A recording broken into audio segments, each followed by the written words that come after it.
ایک نہایت ہی دلچسپ واقعہ، 70 برس کی عبادت اور ایک روٹی کا واقعہ ضرور سماعت کیجیے گا۔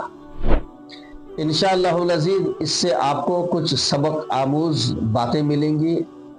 گویا کہ پورا واقعہ ہی ایک عبرتناک اور سبق آموز واقعہ ہے۔ منقول ہے کہ ایک شخص 70 سال سے اپنی خانقاہ میں عبادت کرتا تھا، بڑا عابد و زاہد و پرہیزگار متقی۔ اچانک ایک رات کڑاکی کی سردی میں دروازے پہ کسی نے دستک دی۔ جب دروازہ کھولا تو دیکھا کہ ایک حسین و جمیل نہایت ہی خوبصورت عورت دروازے پر کھڑی ہے۔ اس عابد کی نظر جب اس عورت پہ پڑی تو دل و جان سے اس پر فریفتہ ہو گیا اور اس کو اپنی خانقاہ میں پناہ دے دی، لیکن نفس امارہ پر قابو نہ رکھ سکے اور مسلسل 7 رات تک اس عورت کے ساتھ زنا میں ملوث رہے۔ لیکن کسی ایک دل کے کونے میں خشیت الہی امنڈ پڑا اور اس نے گریہ و زاری کی، اللہ کی بارگاہ میں توبہ و استغفار کیا، رب سے دعائیں کی کہ پروردگار مجھ سے غلطی ہو گئی، مجھ سے گناہ ہو گیا، مجھے معاف فرما دے۔ آپ روتے رہے، یہاں تک کہ روتے روتے بے ہوش ہو گئے۔ اس کے بعد جب ہوش میں آئے تو اس عورت نے کہا کہ اے شخص، تو چہرے سے بڑا نیکوکار لگتا ہے، اللہ کا مقبول بندہ تھا، لیکن یہ یاد رکھ آج تک میں نے غلط کام کسی کے ساتھ نہیں کیا ہے، اور شاید آپ بھی میرے علاوہ کسی اور کے ساتھ غلط کام نہیں کیے ہیں۔ اللہ تبارک و تعالیٰ جب تمہاری توبہ قبول کر لے اور تمہیں معاف فرما دے اور پھر اسی پہلی حالت میں جب بحال ہو جاؤ، تمہیں رب کی بارگاہ میں میرے لیے بھی دعائیں مغفرت کرنا اور یہ دعا کرنا کہ اللہ تبارک و تعالیٰ میرے گناہوں کو بھی معاف فرما دے۔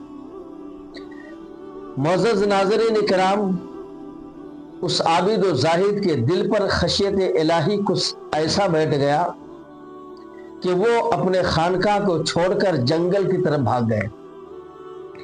اتفاق سے جس جنگل پہ پہنچے تو وہاں ایک میدان تھا اور اس میدان میں 10 اندھے رہا کرتے تھے۔ ان کے کھانے پینے کا انتظام وہاں کے ایک راہب کیا کرتا تھا، جو اپنے غلاموں کے معرفت روزانہ 10 روٹیاں ان 10 اندھوں کے لیے بھیجا کرتا تھا۔ اب چونکہ یہ بھی شخص وہاں جا کر پہنچ گیا اور جب روٹیاں تقسیم ہونے لگی تو انہوں نے بھی ہاتھ بڑھا کر روٹی لے لی، اور جب 10 روٹیاں ان لوگوں نے لے لی تو ان میں سے ایک اندھا بچ گیا، ان کو روٹی نہیں ملی۔ اس نے پکار کر کہا کہ اے غلام، میرے حصے کی روٹی کہاں ہے، مجھے روٹی دو۔ اس راہب کے غلام نے کہا کہ جناب، میں نے تو روٹی تم لوگوں کو دے دی ہے، 10 روٹیاں 10 آدمیوں کو دے دی، لیکن بیچاروں کو معلوم نہیں تھا کہ ان 10 کے علاوہ کوئی ایک شخص ہمارے اندر اور موجود ہے۔ بہرحال وہ ایک نابینا جو بچ گیا تھا وہ بھوکا پیاسا ہی رہ گیا، لیکن یہ جو عابد تھا جنہوں نے ان کے حصے کی روٹیاں لی تھی، انہیں بڑا صدمہ پہنچا اور اس پر بڑا رحم آیا کہ میں نے اس کے حصے کی روٹی لے لی، بیچارہ غریب آدمی، عبادت گزار، نیککار، اب یہ بھوکوں مر جائے گا۔ اس لیے اس نے ترس کھا کر وہ روٹی انہیں واپس کر دی کہ لو جناب، یہ تمہاری روٹی تھی، تم اپنے حصے کی روٹی لے لو۔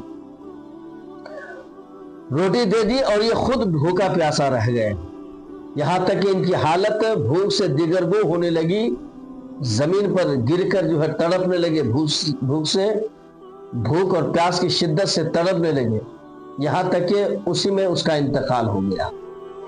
جو ہی انتقال ہوا تو اللہ تبارک و تعالیٰ کی طرف سے فرشتے جو آئے، ان کے پاس جہنم کے بھی فرشتے آئے اور جنت کے بھی فرشتے آئے۔ جہنم کے فرشتوں نے کہا کہ ہم اسے جہنم لے جائیں گے کیونکہ یہ مسلسل 7 راتوں تک انہوں نے زنا کیا ہے۔ جنت کے فرشتوں نے کہا کہ ہم انہیں جنت لے جائیں گے کیونکہ انہوں نے توبہ بھی کیا ہے اور ایک نیک کام بھی کیا ہے کہ انہوں نے بھوکوں کو روٹی دی۔ بہرحال جب دونوں فرشتوں میں تکرار